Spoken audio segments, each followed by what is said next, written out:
그 다음에 이제 허브미학사 지금 여기는 나중에 알겠지만 어려운 부분을 또 안 할 거예요. 이제 쉬운 부분만 할 거기 때문에 지금 이런 건 별로 어려운 거 아니잖아, 그렇지? 아이 뭐, 조금 어렵겠지. 그래도 그 뭐지? 예, 기계니까 내가 음향을 알려면 기계공학과 하는 사람이 그 음향에 대해서는 제일 이해하기 쉬워. 왜냐하면 기계공학과 배우면 이 역학을 배운다고.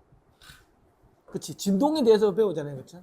그러니까 진동에 대한 배움이 사실 다 나오는 얘기거든. 그러면 뭐 이게 지금 나오는 뭐 스티프니스하고 뭐 질량하고 관계해서 뭐 공진이 어떻게 되고 하는 거 다 나오는 거거든. 정력학, 동력학 이런 거 배울 때 사실 기본이 역학의 첫 번째 시간이 나오는 게 공진 시스템 뭐 1자유도 2자유도 어떻게 하면서 이렇게 나오는 거기서 시작하는 거. 그게 음향에서 똑같이 나와요. 근데 형태만 약간 다른 거지. 공기 덩어리가 질량으로 작용하든지 여기서는 같은 게 아예 그냥 질량 덩어리로 가든지 아예 멤브레인 타입은 이거는 진짜 기계공학과에서 배우는 진동역학입니다. 그냥 거기서 나와요. 그래서 저도 제가 이제 전자 쪽을 전공을 했거든. 음향 쪽을 하다 보니까 이것이 모르는 게 너무 많은 거야. 그래서 어쩔 수 없이 그런데 우리 연구실에 기계공학과에서 온 친구들이 많았거든요. 너무너무 똑똑하게 지금 잘 알고 그래서 나는 처음에 기계공학과는 닦고 조이고 칠하는 사람들만 있는 줄 알았거든. 전혀 그게 아닌 거야. 비밀을 어떻게 아셨나요? 닦고 조이고 칠하자. 예. 그리고 전기과는 뭐 전봇대 올라가는 애들만 있는 줄 알았거든. 와, 그런데 이게 와, 내 기계공학과에서 하는 수학이 그렇게 그 진짜 수학은 아마 기계공학과에서 쓰려고 우리 공업수학을 배웠던 것 같아요. 지금 생각해요. 우리가 특수함수들 있잖아요. 공업수학에서 왜 특수함수들 그런 것들은 그 기계공학과에 뭐 거의 다 나와. 역학을 배우다 보면. 박사님, 아까 그 질문 조금만 하나만 더 해도 될까요? 그 말씀 듣고 보니까 생각난 건데 상 이제 다 시작이 다음부터 빠지게 해봐봐. 아까 전에 각도에 대해서 말인데요. 결국에 그 공명기들이 전부 다 M이랑 K를 같이 공동으로 공유하는 그 시스템이잖아요. 수직 입사할 때는 한 번에 병렬 스프링으로 들어갈 것 같은데 이게 어느 정도 각도를 가지게 되면 시간차가 발생하니까 내부 공기 입장에서는 이게 직렬 스프링 정도 생기지 않아요? 아니 그러니까 이게 네. 우리가 이제 그 헬르몰츠 업소브를 가정을 할 때 네. M을 가정을 하고 K를 가정할 때는 전부 다 럼프도 조건이에요. 거기는 무조건 하나로 움직이는 상변화가 없다는 거야. 공기 덩어리가 하나의 기둥으로 움직이고 이건 절대 없다는 가정하에서 M하고 K로 하는 건데 네. 실제로 그러냐는 거지 이제. 네네네. 그러면 MK하고 이야기할 때 또 약간 상충이 되는 게 네. 그러면 아까 점성 경계체원가 때문에 이쪽하고 또 상위도 변화가 생기잖아요. 얘는 아까 네네. 잡아주고 있고 얘는 설렁설렁 움직이고 막 이런 거 있잖아. 만약에 커진다고 했을 때 작아진다 그러면 처음부터 점성 경계체원 같이 되겠지만 네. 그런 것들이 사실은 다 그 조건 속에서 사실 안 맞는 거야. 그래서 이게 댐핑이 들어가면 있잖아. 댐핑이라는 게 들어가 버리면 이게 럼프대로 움직일 수가 없어. 그렇잖아요. 여기서 잡아주고 이렇게 하니까. 그러면 과연 이렇게 들어왔을 때 어떻게 되겠는지 과연 이게 질량 덩어리가 공기 덩어리가 하나로 움직이냐 거기서부터 나는 많이 깨진다고 보거든. 아까 K를 나눠 가진다고 말씀하셨는데 K를 나누는 부분도 있지만 M도 네. 나눠질 수밖에 없다라고 생각하는 거지. 그때부터는. 근데 네. 이제 어쩌니 이론 자체가 네네. 질량을 하나의 덩어리 뒤에 공기를 하나의 스프링 덩어리 여기 있는 공기를 하나의 질량 덩어리로 한 럼프들하고 디스트리뷰티드 모드가 아니고 럼프드 모드로 해가지고 다 해서 나온 게 기본적으로 F0라는 그런데 개념인데 각도 줬을 때 모델링이 아직은 안 되는. 아니 이제 만약에 댐핑이 들어가는데 네네. 댐핑이 들어가는데 비스코스 댐핑이 들어간다고 볼게. 네. 점성 영역증은 비스코스 댐핑이 네네. 들어가면 이제 이게 하나로 안 움직이는 거지. 예. 이게 또 옆으로 들어가면 더 그런 문제가 생길 수도 있다는 거야. 그러니까 그거는 이제 그러니까 현실에서 이렇게 재보니까 밑에 이것도 마찬가지인 거고 네네. 위에도 마찬가지고 다 이제 디스트리뷰트 모드로 작용할 수밖에 없기 때문에 그때는 이제 일단 럼프드가 어렵다. 아니다. 네. 이제 그렇게 현실하고 이론이 많이 이제 옆으로 올수록 많이 어려워진다는 거예요. 알겠습니다. 그래서 이제 우리가 물리학이든 수학이든 내가 잘 모를 것 같잖아. 그러면 하는 이야기가 있어. 비선형이야. 그러면 이제 그때부터는 그러면 이제 갑자기 이건 비선형 현상이야. 그 있잖아 이렇게 우리가 이렇게 악기를 불다가 막 세게 불면 빽 소리 나죠. 삑사리 소리 나는 거 있잖아요. 오버톤은 확 생기잖아요. 그거 설명이 어려워 그러면 굉장히 설명하기 어렵거든. 그때는 비선형이야. 그렇게 얘기하면 돼. 실제로 비선형 때문에 생기는 거거든. 이게 대금 있는 거 볼 때가 딱 불면 빽 소리 나잖아요. 그렇죠? 오버타자가 한 옥타브 이상, 몇 옥타브 이상으로 막 소리 나는 경우 있잖아. 그렇지? 그런 것들이 이제 오버톤들이 그런 것 때문에 생기는 거거든. 비선형 때문에. 그때 그냥 비선형이라 그러면 돼. 잘 모를 때 그냥 비선형인 거야. 죄송합니다. 됐습니까? 빨리 읽겠습니다. 네. 7.2.4. 죄송하다 그러니까 기분이 확 좋아졌어. 자. 그림 7.7은 공진을 통해 중간 주파수 흡음을 제공하는 직사각형 구멍이 있는 슈레더 스타일 디퓨저를 보여줍니다. 상대적으로 얕은 장치이므로 대역폭을 확장하기 위해 변조를 사용하지 않는 한 3kHz 이상의 효율적인 디퓨저만 사용할 수 있습니다. 이게 보세요. 지금 뭐냐 그러면 이게 뭐야 이게? 디퓨저지. 이 1D 디퓨저라고 1D 슈레더 디퓨저라고. 근데 우리가 다음에 이제 할 거야. 그럼 이거는 확산만 시키는 거잖아. 근데 여기다가 뭐냐면 구멍을 뚫었어 이렇게. 그렇죠? 그러면 이거는 흡음도 하면서 헬륨물질 없어보도 하면서 디퓨저도 같이 하는 거야. 그 이야기를 하는 거지 이게. 네, 읽으십시오. 3kHz 미만에서는 직사각형 구멍을 통한 공진 메커니즘에 의해 흡음이 제공됩니다. 디퓨저는 그림 7.2.b와 유사하게 뒤에 캐비티가 있는 다공성 흡음재 위에 장착됩니다. 결과적으로 이것은 서로 다른 주파수 범위에서 흡음과 확산을 제공하는 하이브리드 장치입니다. 그러니까 흡음도 하고 요 녀석 가지고 헬륨물질 없어보도 쓰고 슈레더 디퓨저 기능 기술은 이렇게 희한한 장치인 거지. 주파수 범위가 다르기 때문에 흡음 메커니즘이 확산 성능에 많은 영향을 미치지 않는다고 가정합니다. 흡음 주파수는 구멍 크기, 개방 이게 이제 영역, 무슨 말이냐고 하면 주파수 범위가 서로 다르다 그랬잖아요. 이제 확산은 딱 보니까 1kHz 이상의 고주파수에 생기는 거잖아. 그렇죠? 얘 같은 경우에는 저주파수에서 이제 흡음을 하는 거잖아요. 주파수가 너무 다르니까 영향을 좀 안 미칠 거라고 이렇게 이야기를 하는 거죠. 및 캐비티 깊이를 선택하여 변경할 수 있지만 이 경우 디퓨저 표면 프로파일에 따라 형상을 변경할 수 있는 정도가 제한됩니다. 그림 7.7에는 두 가지 장착 유형에 대한 흡음 개수가 표시되어 있습니다. 패널은 널빤지 사이에 1.6mm 간격으로 장착할 수 있으며 이를 헬륨물질 마운트라고 합니다. 뒤쪽에 작은 슬립 구멍을 제공하며 여기에는 다공성 흡음재가 포함되어 있기 때문에 공명을 통해 추가적인 저음 흡음을 생성합니다. 이 흡음은 과도한 저음 장향이 있는 공간을 처리하는 데 유용할 수 있습니다. 저기 어쿠스틱 퓨저에서 이런 거 있어요? 저런 건 없어요. 없지.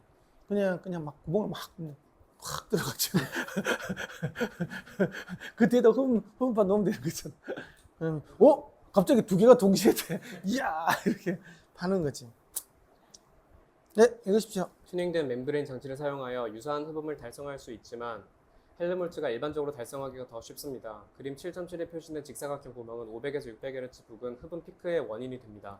헬륨물질 슬릿은 수백 Hz 이하에서 흡음을 제공합니다. 다시 말하지만 공진 주파수는 적절한 캐비티 깊이와 판자 간격을 선택하여 조정할 수 있습니다. 이렇게 직사각형 구멍을 내 가지고 이런 부분에서 이제 흡음을 시킬 수 있는 거예요. 이렇게 해가지고 자 이제 그 밑에는 이제 요런 것들도 있어요. 이런 것들.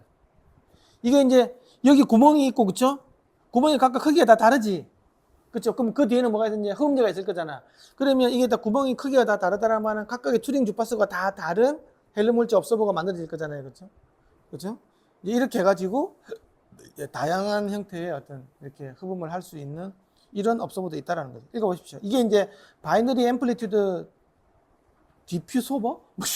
배드라는 이런 게 있어요. 읽어보십시오. BAD 패널은 중주파수에서 흡음하고 고주파수에서 확산을 제공하는 평평한 하이브리드 표면입니다. 그러니까 고주파수를 해부한다는 말, 이 판때기가 고주파수 다 날아가는 거잖아요, 그렇죠? 이제 파장이 긴 녀석은 이 안에 이제 트랩이 되겠죠, 이 안에 들어가겠죠, 그렇죠? 근데 고주파수 녀석은 여기에 들어가는 게 들어가지만 이 여기 평평면에 맞은 녀석은 다 튕겨 나와 버리니까 고주파수는 이제 반사가 되고 중주파수부터는 이제 흡음이 되고 막. 예, 십시오. 그림 7.8은 몇 가지 가능한 천공 패턴과 응용을 보여줍니다. 이러한 패널을 제작하기 위해 유리섬유와 같은 다공성 흡음재를 복잡한 천공 마스크 뒤에 붙입니다. 그런 다음 그림 7.8과 같이 패널을 천으로 감싸거나 마스크를 노출된 상태로 둘 수 있습니다. 그림 7.9는 미네랄 룰만 사용한 것과 비교한 하이브리드 표면에 대한 무작위 입사 흡음 개수를 보여줍니다. 베킹 깊이를 변경한 효과도 표시됩니다. 여기 보면 2.5cm의 유리섬유만 넣는다고 하면 이제 고주파수 이렇게 나올 거잖아요, 그렇죠?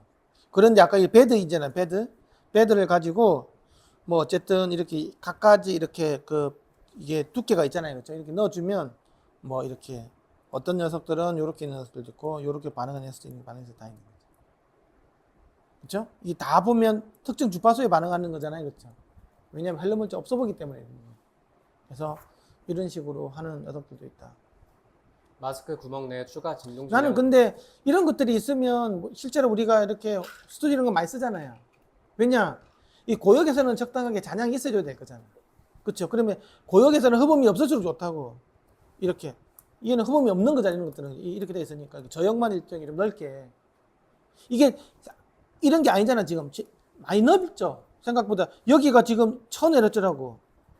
그렇죠? 이렇게 이게 넓게 쓸 수 있는 게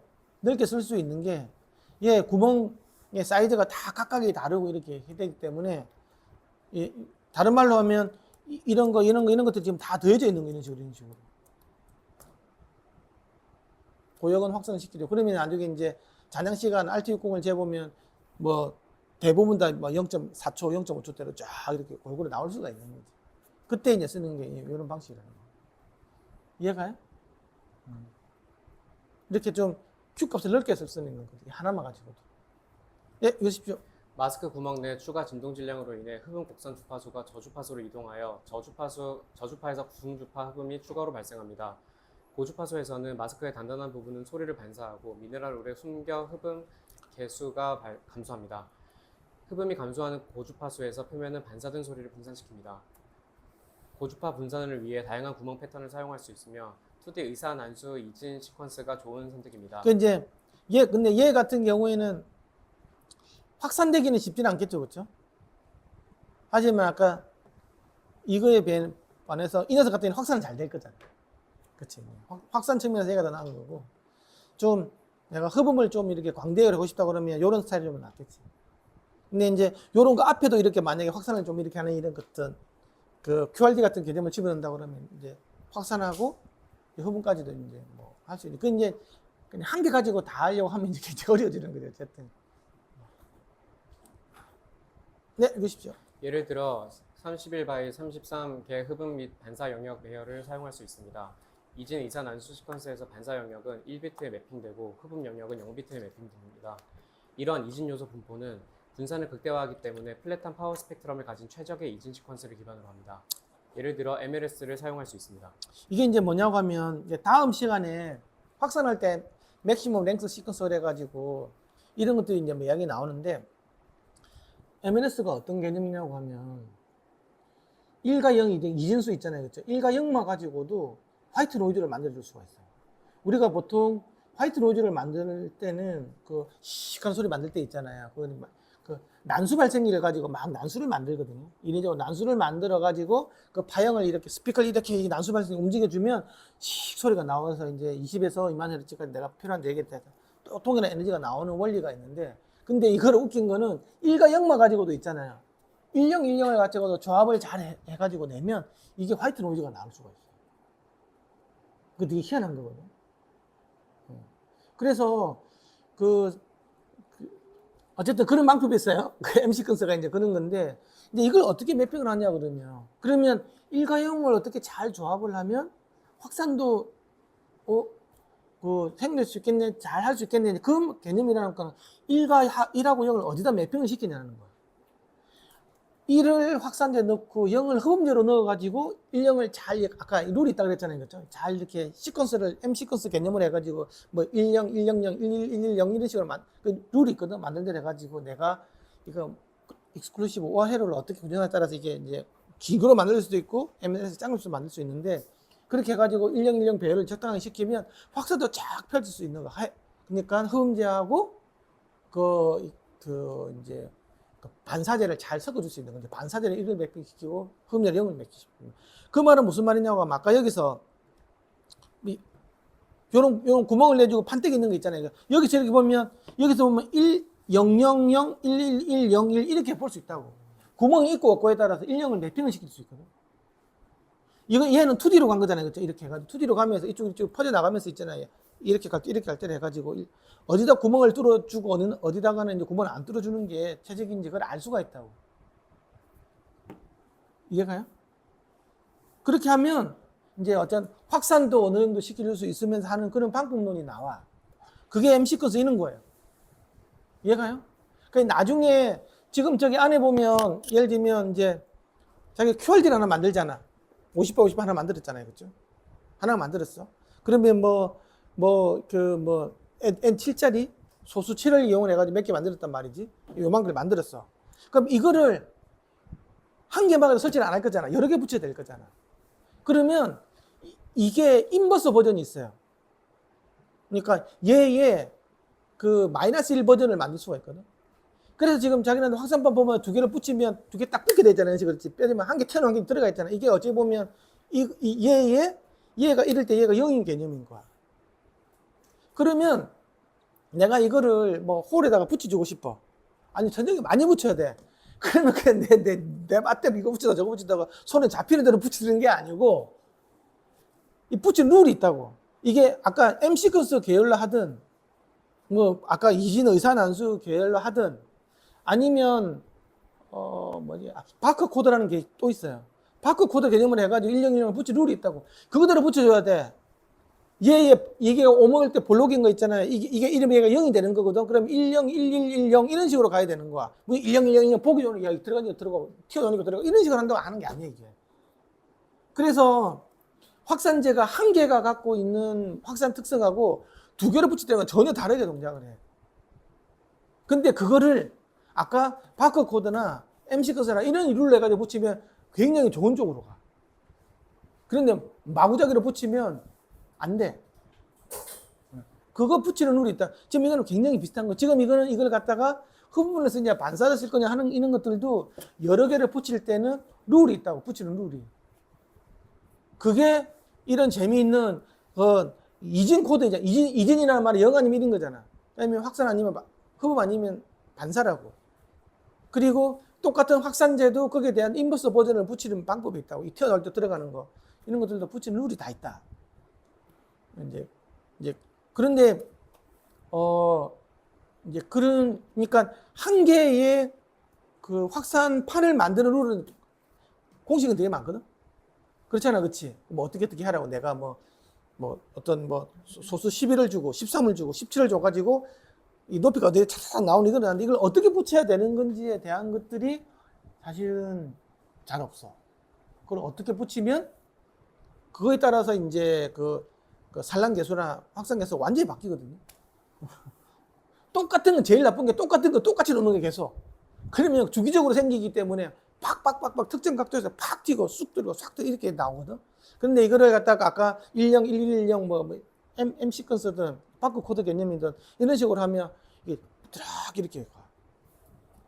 그런 게 있다. 그게 이제 생각을 좀 많이 해봐야 되는 부분이에요. 예, 제작은 간단하고 저렴합니다. 읽어보십시오. 제작은 간단하고 저렴합니다. 마스크는 목재 및 금속과 같이 단단하고 흡음성이 없는 다양한 재료로 만들 수 있으며 다공성 흡음재를 숨기기 위해 뒷면에 부직포 매트를 사용할 수 있습니다. 음향 기능을 숨길 수 있어 시각적 미학과 음향 요구사항 간의 충돌을 줄일 수 있습니다. 또는 많은 건축가들이 마스크의 독특한 외관과 전통적인 주기적인 천공 금속 패턴에 대한 대안을 제공한다는 사실 때문에 마스크에 관심이 있습니다. 또한 천공 구멍을 사용하여 그림의 그레이스케일을 구멍 크기 및 밀도에 매핑하여 이미지를 형성하는 것도 가능합니다. 현재 이 설계는 원하는 흡음 개수를 얻기 위해 이미지에서 구멍 크기 및 밀도에 대한 올바른 매핑을 찾기 위해 시행착오를 통해 수행됩니다. 그림 7.10에 예제가 나와 있습니다. 지금 요 그림을 어떻게 했냐 그러면 요 구멍 사이즈로 가지고 있잖아요. 이 그림하고 좀 유사하게 보이게 한 거야. 좀 비슷한 것 같죠? 이 그림을 넣으면 이런 식으로 이 타공 크기의 구멍을 이렇게 해주는 게 있어. 이 프로그램이 있는 것 같더라고. 어쨌든 지금 이런 식으로 해가지고 있는데 아까 이 구멍의 크기에 따라서 어떤 것들은 이 주파수를 갖다가 이렇게 다 맞춰줄 수 있다고 그랬죠, 그렇죠? 헬륨을 그래서 넓은 대역으로 이렇게 흡음을 할 수 있는 게 있는 거예요. 그런데 이제 이것뿐만이 아니고 나중에 얘는 흡음이고 얘는 흡음이고 예를 들면 얘는 뭐 10, 10, 00 이렇게 가는 거잖아요, 그렇죠? 그리고 본다고 하면 이런 것들 따라서 나중에 확산도 이게 바뀔 수 있다는 거죠. 확산 개념도. 어쨌든 이런 걸 쓰면 내가 헬로몰츠 없어버려서 또 역할도 되지만 여기서 확산 이야기는 없는데 나중에 확산도 여기 또 같이 나중에 같이 영향을 미쳐요. 이 구멍의 어떤 위치에 따라서. 네, 읽으십시오. 7.2.4 미세 천공. 이제는 미세 천공이라고 하는 천공 구멍은 아주 작게 냈을 때 무슨 생기냐는 거예요. 헬로몰츠인데 그러면 질량 덩어리고 장화질은 그것뿐만이 아니고 구멍이 작아져 버리면 자연적으로 아까 뭐라고 생긴다 그랬어요. 비스코스 댐핑이 자연적으로 만들어진다 그랬지. 점성 갱년치니까 자연적으로 만들어진다고. 그러면 이거는 무조건 이제 이거는 헬륨물질 흡음기로 가는 거예요. 네, 이거 봅시다. 미세 천공 장치는 매우 작은 구멍이 있는 헬륨물질 공진기입니다. 이는 공기가 경계층보다 약간 더 큰 구멍을 통과할 때 높은 점성 손실을 통해 흡음을 제공합니다. 이 고유한 댐핑은 천공 시트와 그 뒤에 반사 표면 사이의 공기 캐비티에서 유리섬유 또는 기타 다공성 재료를 제거합니다. 근데 이런 건 넣을 필요가 없다는 거죠. 유리섬유는 필요가 없는 거야. 왜냐면 구멍이 작기 때문에. 이렇게 하면 명확한 흡음이 가능합니다. 미세 천공은 투명도가 필요하지 않은 경우에 유용합니다. 올바른 재료로 제작된 이 흡음재는 열악한 환경에서 다공성 흡음재보다 더 견고할 수 있습니다. 실제로 이러한 구조의 성능은 사용된 재료와 크게 무관합니다. 이것은 모공 내 공기 플러그가 진동하기 때문에 먼지가 많은 환경에서도 막히는 것에 덜 민감합니다. 목재, 금속 및 기타 재료는 흡음을 위해 미세 천공될 수 있습니다. 이러한 흡음재는 예를 들어 식품 및 제약산업에서 박테리아 오염에 대한 우려가 있는 상황과 같이 섬유가 없는 재료가 필요한 경우에 사용할 수 있습니다. 이제 이거는 왜냐면 이게 글라솔이라는 게 그 다공성 재료라는 게 나중에 뭐 곰팡이 슬고 막 물기 들어가면 안에 물 먹고 썩는 냄새라고 막 그럴 거잖아요. 그때는 이렇게 아예 이렇게 다공성 물질을 아예 없애버릴 수가 있는 거죠. 무슨 말인지 알겠죠? 그때 있는 게 오히려 좋은 거예요. 네, 읽으십시오. 또한 전자산업 또는 환기 시스템 소음기와 같이 섬유 오염이 문제가 되는 곳에서도 사용할 수 있습니다. 또한 항공기와 자동차와 같이 가벼운 무게가 중요한 이중 입 파티션 내에서 사용할 수 있습니다. 이 장의 뒷부분에서는 미세 천공 장치에 대한 설계 방정식을 설명하고 정확성을 보여줄 것입니다. 저항성 흡음재로 자유 공간에 매달려 있는 이중 레이어 사용도 고려될 것입니다. 그림 7.11은 일반적인 흡음 개수를 보여줍니다. 두꺼운 천공 시트의 경우 다공성 흡음재가 있는 헬륨물질 장치만큼 흡음을 제어할 수 없습니다. 작은 구멍은 공진 흡음이 달성될 수 있는 주파수 범위를 제한합니다. 따라서 두꺼운 재료는 아트리아 같은 공간에서 문제를 일으키는 저주파 및 중주파 소음 및 잔향을 처리하는 데 매우 유용한 장치입니다. 지금 여기 A번 그림 있잖아요. 요 그림 있잖아요. 이거는 아까 미세 타공 우드 업소버에 대해서 앞에서 보는 거고, 뒤에서 보면 이제 큰 구멍이 있고 앞에 작은 구멍이 또 있는 거예요. 이렇게. 이거 뒤에서 본 거지, 이거는. 알겠어요? 이제 거기에다가 이제 여기다가 그러니까 작은 구멍이 있고 뒤에 큰 구멍이 있고 여기다가 이제 아까 펠트 같은 거를 이제 부직포를 넣어 붙여 놓은 거지. 이제 어쨌든 이제 앞에서 본 미세 구멍이 쫙 나무에 나와 있는 거 이걸 지금 미세 타공이라고 얘기를 하는 거예요. 그러니까 여기 보면 구멍 하나에 하나 둘 셋 넷 다섯 여섯 7개씩 작은 구멍이 또 있죠. 구멍 안에 작은 구멍이 그치. 뭐 이런 식으로 지금 돼 있는 거라. 이게 RPG에서 옛날에 이런 것들을 뭐 하는 거예요. 네, 읽으십시오. 1960년대 미세 천공 개념을 개발한 마하는 높은 흡음을 위해 천공 시트 두께와 구멍 직경이 거의 같아야 한다는 것을 보여주었습니다. 따라서 음성 주파수 성분을 흡음하려면 두께가 0.1에서 0.2mm인 더 얇은 재료를 사용하고 구멍을 더 작고 가깝게 만들어야 합니다. 그러니까 굉장히 작은 구멍이죠, 그렇죠? 천공 시트 두께하고 구멍 직경이 거의 같아야 된다고 하니까. 네, 읽으십시오. 미세 천공 재료는 구조적으로 더 견고한 처리를 제공하기 위해 훨씬 더 큰 구멍이 있는 다른 재료에 고정될 수 있습니다. 그림 7.12는 나무로 만든 장치를 보여주고 흡음 개수는 그림 7.1에 나와 있습니다. A는 미세 타공 우드 흡음재 전면, B는 후면, C는 비직조 유리 매트 패널 후면을 나타냅니다. 미세 천공 제조는 얇은 재료에서 더 쉽습니다. 7.2.5조는 투명 흡음재야. 딱 보면 투명한데? 요새 이거 선전 되게 많이 하더라고. 어디서 인터넷에 있는 거 보니까. 그러니까 뭐 아크릴 같이처럼 이거 안에 투명한 건데 흡음이 된대. 이것이 유리 같은데 이게 어떻게 흡음이 되지? 신기하네. 가세가 보면 구멍이 뻥뻥 나 있는 거지. 이렇게 이제 읽어보십시오. 음향학자들은 오랫동안 시야를 유지하면서 잔향을 제어하기 위해 완전히 투명한 흡음 마감을 추구해 왔습니다. 글레이징은 널리 사용되는 건축 자재이며 재료와 비용을 절약하기 위해 조명과 음향 기능을 하나의 장치에 결합하면 상당한 이점이 있습니다. 이것은 미세 천공을 활용하여 달성할 수 있습니다. 그림 7.13은 다양한 투명 미세 천공 재료를 보여줍니다. 이들은 헬륨물질 흡음 장치로 자주 사용되지만 일반적인 저항성 재료는 없습니다. 예를 들어 이 장치는 이중 글레이징 장치와 같을 수 있지만 첫 번째 창은 5mm 두께 패널로 5mm 간격으로 밀리미터 직경 미만의 구멍이 있고 구멍은 기계적으로 뚫립니다. 또는 레이저를 사용하여 아크릴 또는 폴리에틸렌 테레프탈레이트 글리콜 변성으로 절단된 좁은 미세 슬릿을 사용할 수 있으며 이는 비용이 저렴하고 장식적인 미세 패턴을 만들 수 있습니다. 중주파 및 저주파 흡음을 늘리기 위해 장치를 구부리거나 기울이거나 모양을 만들어 중주파 및 고주파에서 방향 전환 또는 확산을 제공할 수 있습니다. 표면은 똑바로 볼 때 투명하지만 비스듬한 각도에서는 표면이 여전히 반투명이지만 구멍이 더 분명해집니다. 수직 입사각에서 단일 미세 천공 시트의 광학 투과율은 약 80%이므로 광학 성능에 일부 손실이 발생합니다. 얇은 호일은 폴리카보네이트 또는 에틸렌 테트라플루오로 에틸렌과 같은 재료로 만들 수 있으며 주름이 없는 투명한 마감 처리를 제공하도록 늘어날 수 있습니다. 이중 레이어를 사용하여 흡음 대역폭을 넓힐 수도 있습니다. 이중 레이어 미세 천공 포일에 대한 예는 그림 7.13에 나와 있습니다.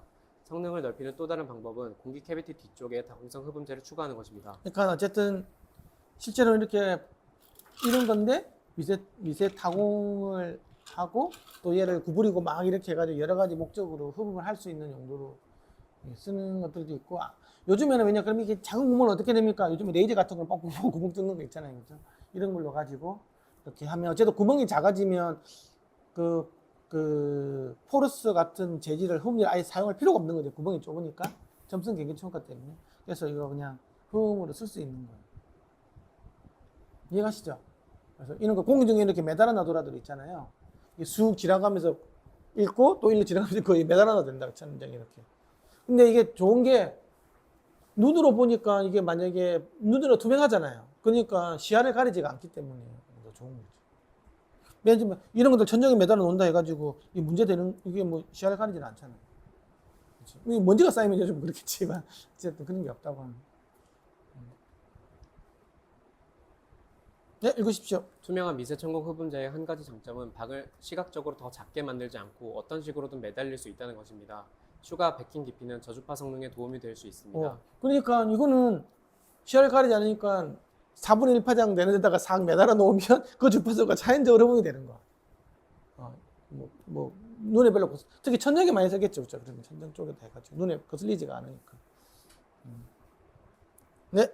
미세 천공 투명 흡음 장치는 또한 이중 그레이징 장치 내에서 잠재적인 응용을 가지고 있습니다. 흡음재는 그레이징 창 사이에 잔향음이 쌓이는 것을 방지하고 질량, 스프링, 질량 공명을 변경하는 데 도움이 될 수 있습니다. 흡음재는 자연 환기구가 있는 그레이징 장치에도 사용할 수 있습니다. 투명한 소음 장벽에 사용할 수 있다는 제한도 있습니다. 7.2.6 석조 장치. 석조 장치는 우리 저번에 블럭 있잖아요, 블럭. 블럭 가지고도 그 흡음하는 게 있었잖아요, 그렇죠? 이렇게 블럭, 한국말로 보록구, 블럭 이렇게 해가지고. 자, 읽어보십시오. 밑에 블럭이 나오죠, 그렇죠?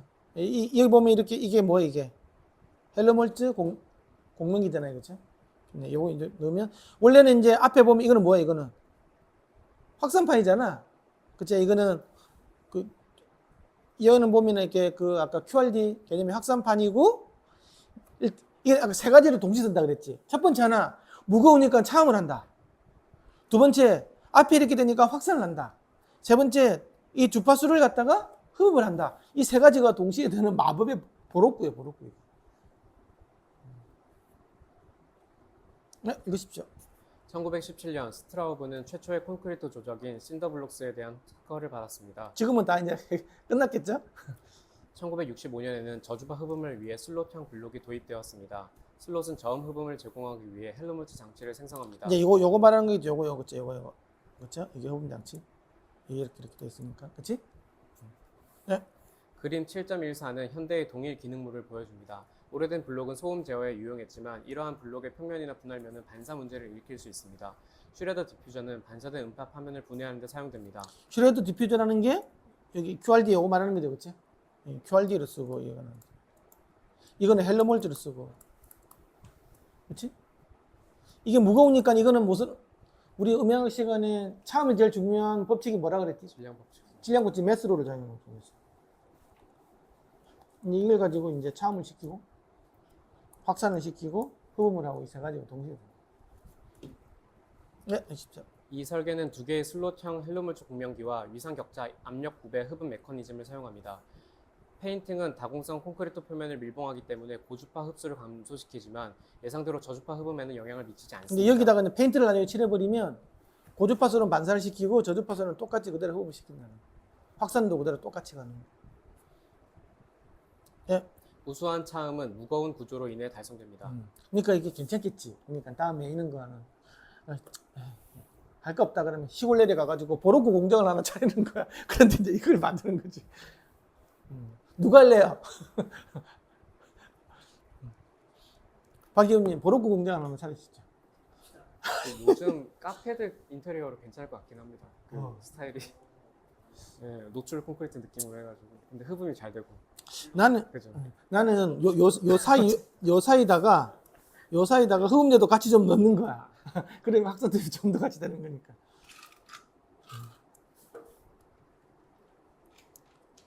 그렇게 해가지고 유튜브 통해서 치고 빠지는 걸 내가 한번 사고 그냥 팔고 끝내가는 거.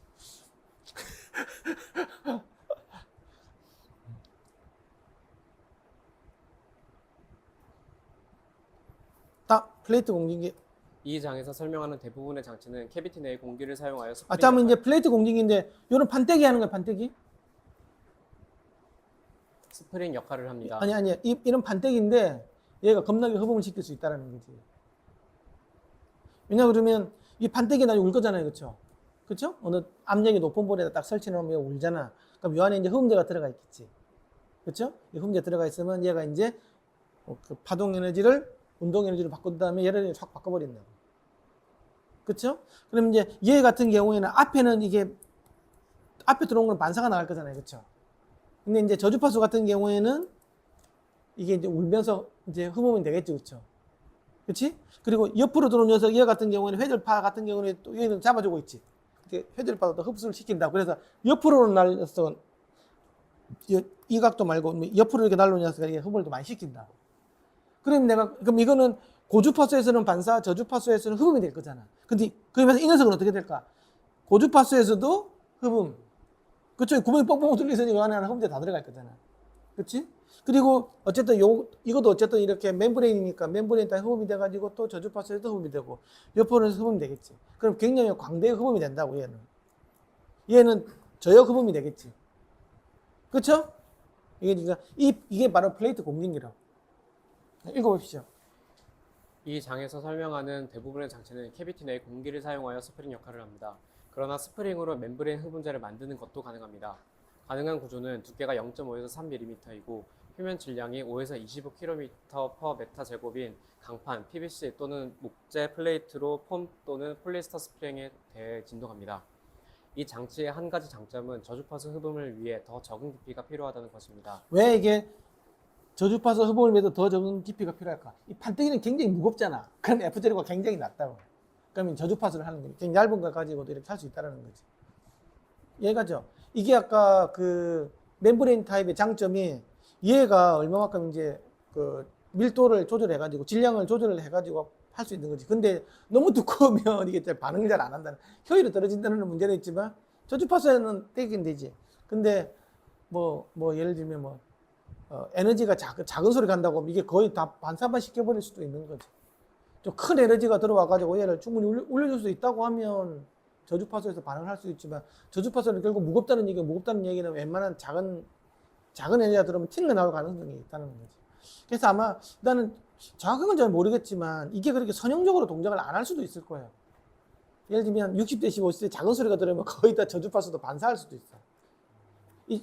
왜냐 그러면 얘가 울어야 그때부터 이제 흡음이 되는 걸 거거든. 이게 그런데 이게 선형적으로 다 오나? 반대기가? 오히려 저음에서는 저 레벨에서는 선형적일 거라 생각하는데 아니, 내가 봐는 아주 작은 레벨. 그런 레벨에서도 선형적일 것 같긴 한데 그래? 근데 오히려 고 레벨에서 좀 비선형적이지 않을까? 아니 고 레벨가 무조건 비선형이니까 그건 다 아는 얘기고. 근데 굉장히 작은 데서 이 반대기가 과연 울까라고. 왜냐하면 이제 질량이 두꺼워야 될 텐데. 그러니까 쇳덩어리가 있는데 천천히 이렇게 파장이 이렇게 한다 해서 울까, 나는 그게 약간 좀 고민이 되는데. 또 얘를 여기를 시켜줘야 그때부터 작동을 하는 거니까. 이 에너지가 필요한 거든, 쟤를 여기시켜야 에너지가. 근데 그게 어느 정도 이제 임계점이 있을 것 같거든. 만약에 그런 경우라면 그냥 물성 내부에서 소산되어 버린다고. 아니, 다 튕겨 나오는 거지. 그냥 반사되는. 응. 아예 그 가속도를 주지를 못하고. 그러니까 쟤가 울어야 그 다음 생기는데, 그러니까 하고 있으면 얘도 똑같이 떨면 되는데 떨겠지? 안 뜰 수도 있을 것 같아서 그냥 생각해. 네, 해주십시오. 예. 이 장치의 한 가지 장점은 저주파수 흡음을 여기 보면 한 10cm 정도 두께가 되면 이게 50Hz까지도 흡음을 제공할 수가 있대. 그럼 10cm 정도밖에 안 되는데 50Hz까지 하는 거 대박인데 뭐 진짜. 이렇게.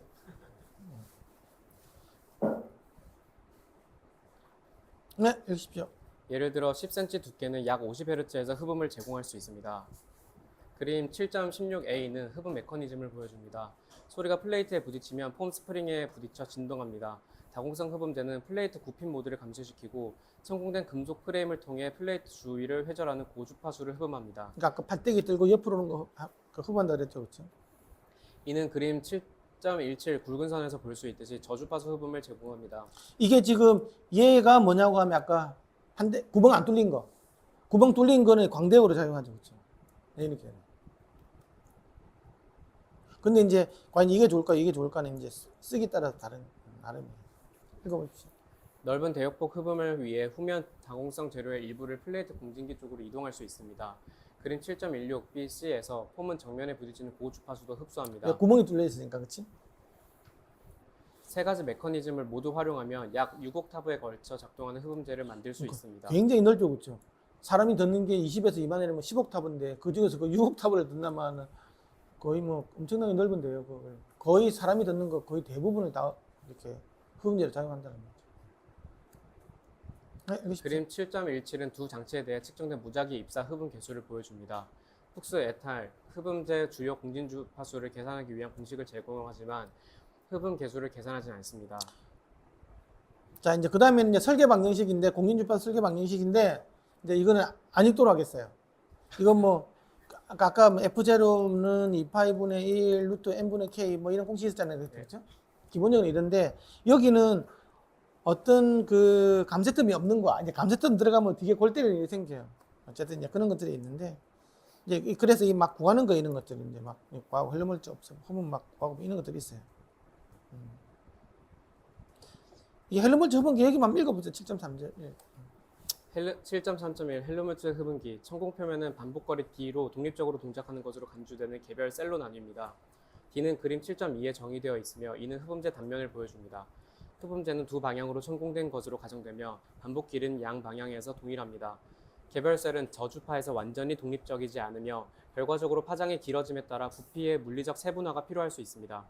이는 우수한 무작위 입사 성능을 위해 필요한 것처럼 경사 입사각에서의 흡음이 필요한 경우 특히 그렇습니다.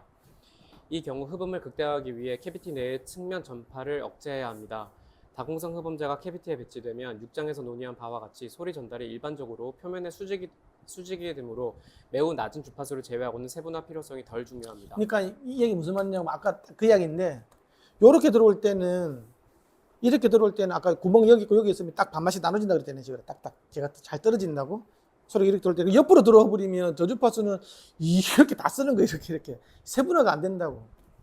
이게 뒤에 셀들이 아까는 구멍이 있으면 딱딱 반마씩 나눠 가진다 그랬잖아요. 그렇죠? 그게 지금 그 이야기 지금 이게. 그래서 이게 저주파수 같은 경우를 보세요. 개별 셀은 아까 나눠진 개별 셀들 있잖아요. 그렇죠? 구멍이 이렇게 있고 뭐 이렇게 있고 또 이렇게 있고 막 이렇게 가면 요만큼씩 딱 나눠 가진다 그랬잖아요. 그렇죠? 이렇게 헬로몰츠 이렇게 나눠 가져야 되는데, 이 경계라는 것 자체가 저주파수에서는 완전 독립적이지 않는다는 거예요. 특히 옆으로 날라오는 거 이런 거 같은 경우에는 여기 보세요. 경사 입사각에 대해서는 특히 있잖아요. 이게 더 잘 안 떨어지는 거예요. 그래서 흡음을 극대화하기 위해 캐비티 내 측면 전파, 측면으로 날라오는 소리 아까 들어오는 게 있다고 그랬잖아요.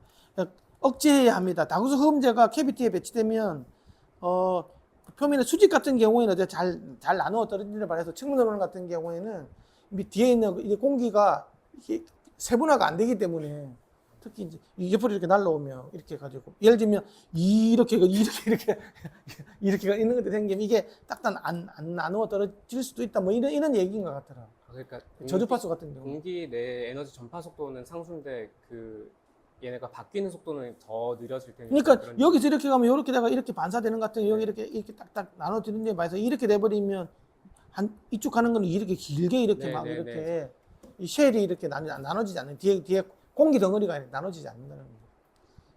그래서 세분화의 필요성이 이제 수직으로 들어올 때 같은 경우는 뭐 세분화의 필요성이 덜 중요한 데 반해서 측면을 날라와 버리면 세분화 잘 안 된다는 얘기가.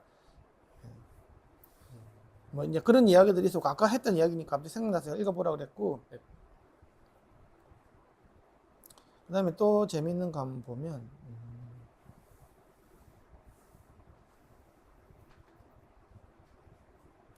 내가 또 친절하게 이렇게 나나나 그거 다 해놨잖아요. 그래서 다음에 한번 읽어보시라. 이 손실이 들어가면 또 많이 달라진다 그랬죠, 그죠? 댐핑텀이 들어가면 그런 이야기가 있고. 네. 근데 여기서 있잖아요. 저희 그게 이런 데다가 요 가운데 있는 데다가 하면 제일 좋다. 그래서 전공 바로 뒤에 있는 다공성 층이 이제 있으면 제일 좋다. 이렇게 그 이야기를 했고. 그래서 요까지 약간 거리를 주는 이거는 퍼포레이트 시스템에 거의 붙여도 되는데 어쨌든 이만은 뭐 그 공기층을 줄 수는 있는 거니까 저거는 붙여도 돼요. 그랬고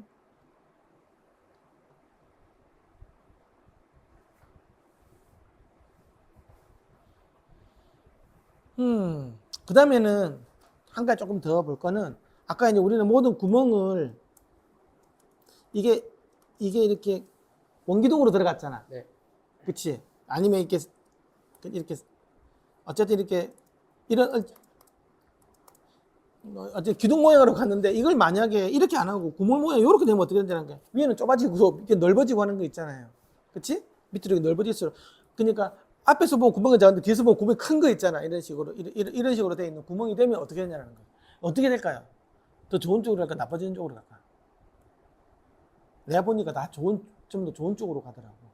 구멍을 가공할 때 좀 요즘에 기기가 좋아서 뒤에서 이렇게 좀 뒤에는 넓고 앞에 좁게 하면 할 수도 있을 거잖아요. 그죠? 나무 구멍을 낼 때. 한번 읽어봅시다. 원분형으로 만들 때 도대체 무슨 생겼는지 한번 할게요. 좀 5.2. 7.5.1. 네가 못 찾군요. 덜 내렸습니다. 읽겠습니다. 어.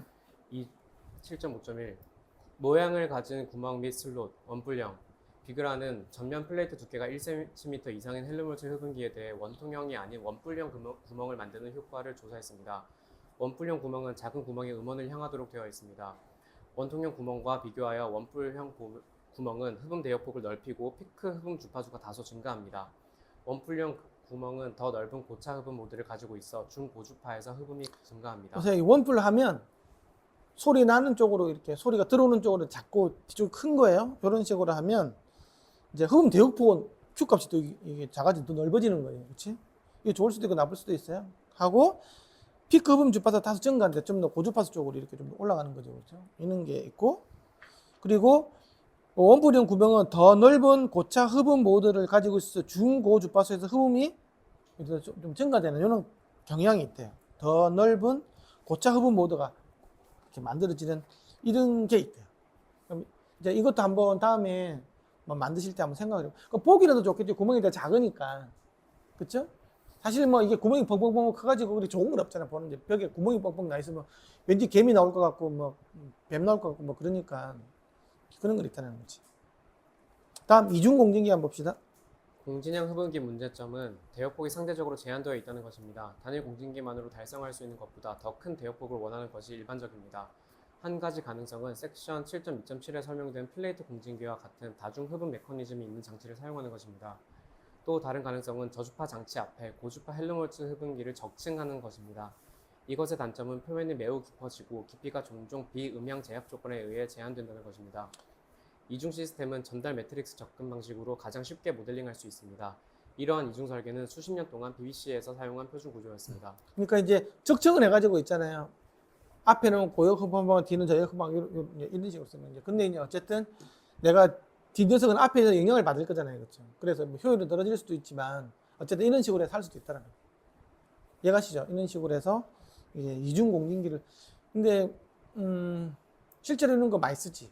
내가 알고 있는 베이스 트랩은 보통 주파수 한 개만 써요. 자기는 몇 개 주파수를 써요? 저희는 좀 넓게 하나로 넓게 하나로.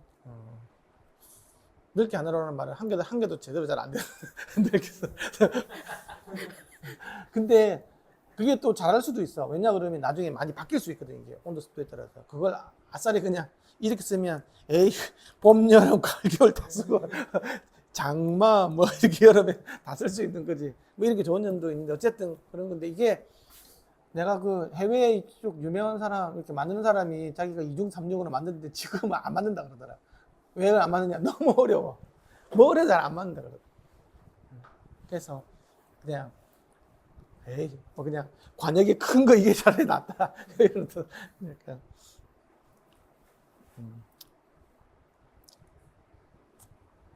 우리가 그 이제 이렇게 너 요런 거 있어요. 요런 거 이게 이중으로 해가지고 있잖아요. 요렇게 들어가는 거 있어요.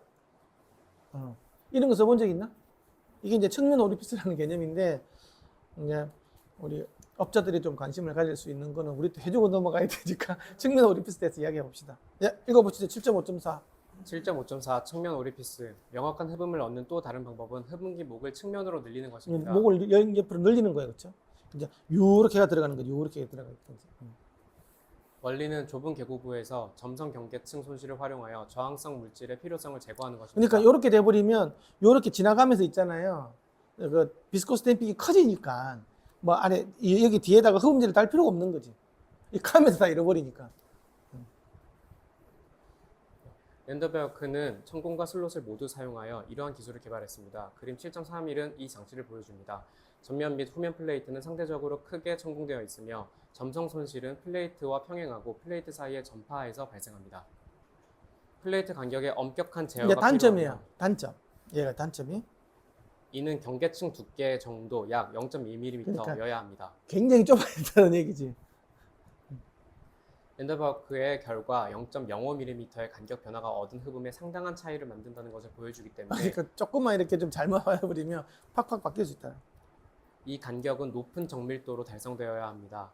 시스템 흡음을 예측하는 것은 복잡하며 나비에스토크 방정식의 유한 차분 솔루션이 필요합니다. 그러니까 굉장히 어렵다. 그러니까 나무를 팍 밟을 때 못 대가지고 세게 치면 에이 슈벨이 좀 틀리고 이렇게 하니까 기계로 가지고 탁탁탁 이렇게 맞춰가지고 이렇게 하면 나무로 못할 것 예. 같은데요. 흡음은 저주파에서 중주파까지 제한된다. 어쨌든 뭐 이런 식으로 이게 크버리면 별로 의미가 없어요. 그리고 재밌는 거는 스피커를 이용한 흡음이 있어요. 이게 뭘까라는 거지. 여기까지만 하면 이제 헤르몰츠 이게 7장이 다 끝나는데 이게 이제 뭐냐고 하면 우리가 스피커인데 앰프를 안 걸어놔. 어디 스피커 오면 지 공린점이 되면 얘가 움직일 거잖아요. 스피커 F자라고 있으니까. 그럼 어떻게 돼요? 스피커 안에 우리 뭐가 있어요? 흡음재 있잖아. 그럼 이 스피커가 파동 에너지를 얘가 움직일 거잖아. 운동 에너지를 바뀌겠죠? 운동 에너지 안에 있으면 뭐가 돼? 열 에너지 바뀌겠지. 그러면 그냥 안 쓴 루퍼 스피커 조로로 매달아 놓고 이렇게 그거다 배치해 놓고 나면 그냥 이게 헬로몰츠 업소버가 되는 거지. 멤브레인 업소버가 되는 거지. 근데 얘의 장점이 또 되게 큰 게 있어. 얘가 어떻게 반응을 할 건지 있잖아요. Q 값도 안에다가 RLC 소자를 쓰면 바꿔줄 수가 있어. 내가 직렬 저항을 써주면 얘를 전부 다 댐핑을 시켜줄 수도 있고 얘 스피커의 운동성을 다 안에 있는 안에 RLC 소자를 가지고 좀 바꿔줄 수가 있다는 거예요. 그럼 배선을 밖으로 빼서 이렇게 가변적으로 어쨌든 뒤에다가 그치 처음에 크로스오버 네트워크를 가지고 같은 거 있잖아요. RLC 소자를 약간 붙여가지고 할 수 있는 건데 그런데 이제 진짜 싸구려 스피커 해주셔야 되겠지. 이거 비싸면 안 되겠잖아. 어쨌든 그런 걸 가지고 할 수 있는 거.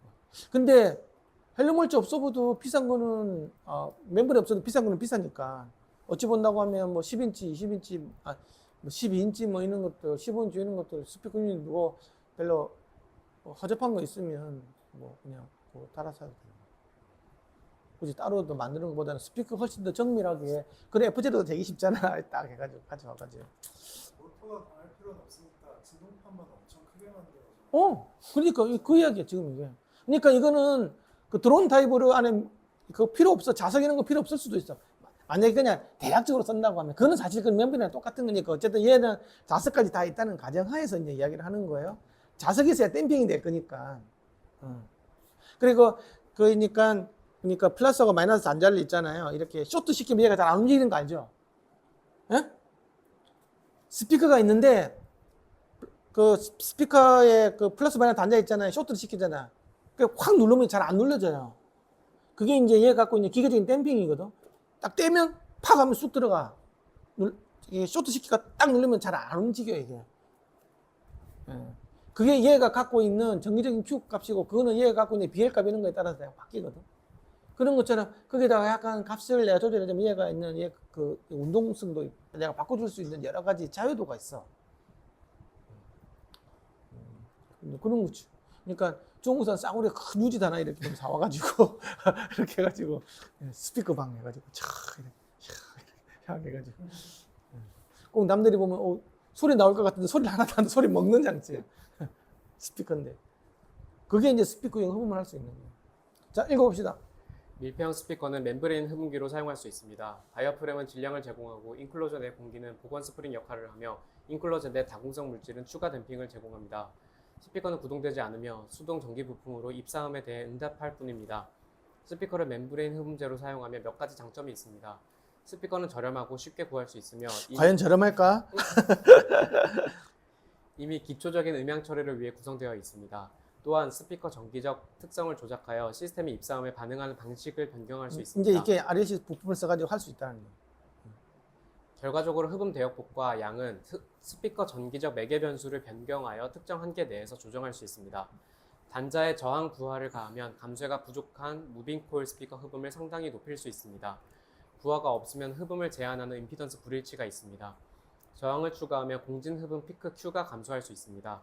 측정 결과 흡음 대역폭은 최대 50%까지 변경될 수 있습니다. 단자의 용량성 부하를 적용하면 공진 주파수가 최대 30%까지 변경되지만 시스템의 댐핑에도 다소 영향을 미칩니다. 그러니까 여기에 내가 RLC 회로를 부품에 아까 얘기했잖아요. 그냥 쇼트 시켜버리면 굉장히 딱딱해진다고 했죠. 그런 것부터 시작해가지고 그럼 저항을 얼마가 쓴다에 따라서 이게 딱딱한 반응하는 게 조금 물렁한 정도를 다 댐핑을 조절할 수 있는 여러 가지 자유도가 있고 이거 F0도 막 움직일 수도 있고 막 이런 자유도가 생기는 거죠. 네, 읽으십시오. 예측에 따르면 인덕터와 캐패시터를 함께 사용하면 그림 7.32에서 볼 수 있듯이 공진 주파수의 더 큰 변화와 2.5 옥타브에 걸친 더 넓은 흡음이 가능합니다. 또한 스피커 표면 압력이나 콘 속도를 감지하고 이러한 신호를 스피커 전기회로에 다시 공급할 수 있습니다. 이게 이제 약간 액티브로 써가지고 얘가 어떻게 하는지 반응하는지 봐가지고 뒤에서 조절할 수도 있고 그러면 방지 물림이 맞네 시약 조절하면 좀 덜하게 하고 막 이런 아주 희한한 장치를 쓸 수도 있다 뭐 이런 거지. 리스색 에달은 이러한 피드백 신호가 스피커 흡음 개수를 어떻게 변화시키는지를 보여주는 공식을 도출합니다. 임피던스 튜브 측정은 이것이 흡음을 5옥타브까지 포함하도록 확정할 수 있음을 보여줍니다. 그러나 이를 위해서는 전기 부품을 매우 정밀하게 선택해야 합니다. 헬륨물질 흡음기 및 파이프 내 캐비티 공진을 줄이기 위해 전기 기계 시스템의 유사한 사용도 제한되었습니다. 타오 에달 미세 성공 흡음기 뒤에 캐비티 뒤쪽에 있는 션트 스피커를 사용하여 추가적인 저음 흡음을 얻을 수 있음을 보여주었습니다. 어쨌든 뭐 그러니까 물리적으로 흡음하는 거하고 스피커하고 이런 거 막 결합을 시켜가지고 있잖아요. 이렇게 할 수도 있는 거지. 활성탄은 아까 좀 이야기한 거였고 요약하면 이제 다 끝난 거예요.